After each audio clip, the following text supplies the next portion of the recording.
It's finally happened. The Wheego, my lovable electric car built on the body of a Chinese smart car knockoff, has finally gone completely berserk.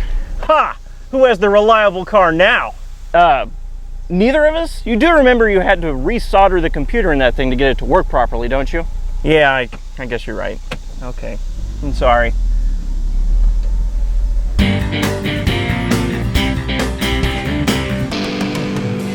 Yes, my little electric car with all the reliability of an internet fact is indeed broken. So let's just get right into the problem, shall we? The problems start when you open the door. What used to happen is the dash screen would light up along with a reassuring beep every time you open the door. Now though, the dash screen lights up, but the 1978 electronics beep is nowhere to be seen. While that isn't a problem, it is the first sign that something is amiss.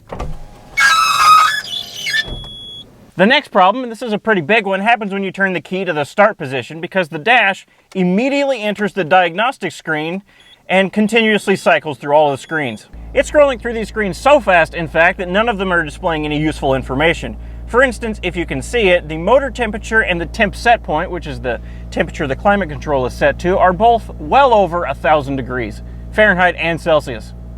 This is obviously a lot of fun. When it first started happening, I thought, wow, this is a lot of fun.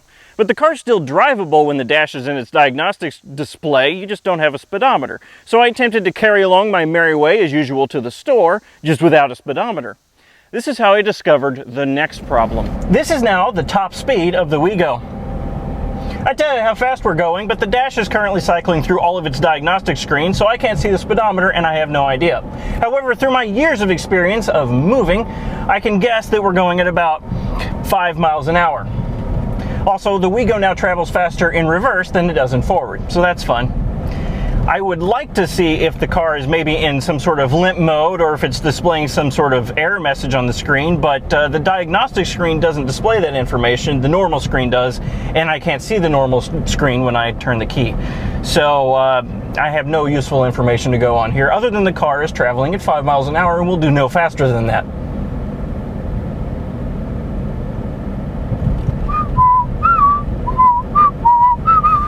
Another problem the car has developed is that creep mode has been turned back on. If you're unfamiliar with what creep mode is in an electric car, it's not when the car makes inappropriate comments towards women.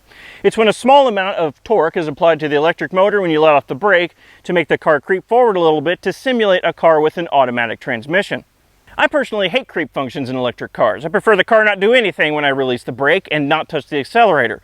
So back when I had the diagnostic computer sent from Wheego, I went into the settings and turned the creep torque down to 0. This is something you can only do from the computer controls. There's no user setting in the cabin or in the dash. Now though, creep mode has somehow been turned back on. Sort of. You see, creep mode is not exactly working like it should because it's still applying torque to the electric motor when my foot is on the brake. It's also creeping in reverse, which it used to not do at all. In short, my Wheego is a lot creepier than I would like it to be.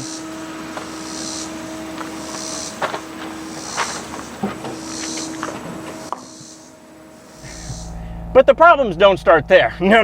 The AC compressor, which you can probably hear right now over the microphone, still runs even when the HVAC fan is off. Now this isn't a huge problem, it just causes the evaporator to freeze over, but it's still annoying and it's still a problem to note. Because the HVAC fan is not running, but the air conditioner compressor is.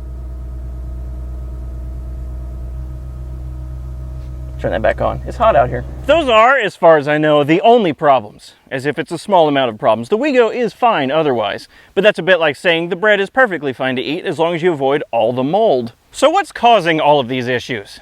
Well, I have no idea. I only have guesses. My first guess was a short in the odometer stalk button. To put the dash into diagnostics mode normally, you just hold the odometer stalk while turning the key. And once you're in diagnostics mode, you cycle through the screens by hitting the odometer stalk button. I thought that maybe there was a short in this odometer stalk button which caused the computer to think that the odometer stalk is being pressed in. That would explain why the dash immediately goes into diagnostics mode when you turn the key and then just continually cycles through the screens. Unfortunately, that theory doesn't explain why the car is now extra creepy and can be outpaced by a bicycle, except in reverse. There could be two separate causes for all these issues, but all of these issues happened at the same time, so that seems fairly unlikely. Because I was completely flummoxed by this issue of my Wheego going completely insane, hashtag Wheego insane, I made a call. I called Bill from Wheego Tech Support. Yes, Bill, the tech support savior from now defunct Wheego, is still around and ready to help. What he told me was that he's never seen a problem like this before. He also told me that the first thing he'd try if he had the Wheego in his shop would be to swap out a spare dash from a working Wheego into my car to see if he can isolate the problem. If he had a spare dash to swap out, which he does not. Then he said the next thing he would try would be to disconnect the 12-volt battery and the main battery pack for 30 minutes to reboot all the systems in the car. Yes, that's right. I called the Wheego expert and he tells me to try turning it off and back on again. I then asked him if he could send me the diagnostic computer so I could hook it up to the controller in the car and see if it's throwing any error codes.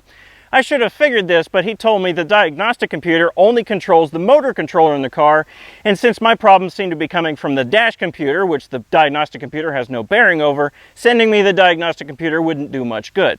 So Bill from Wheego, helpful and knowledgeable as he is, wasn't much help on this issue.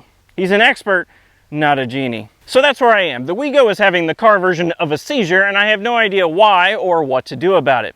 Maybe it's water damage. Maybe it's a chafed wire somewhere. Maybe it's a bad solder joint. Maybe the smart car snuck into its bed while it was sleeping and poisoned its electrons. I have no idea. I'll just have to try and figure it out. So make sure you subscribe to Aging Wheels so you can watch the future video where I turn the Wheego off and back on again. And then try many other things when that inevitably doesn't fix anything at all. Thanks for watching.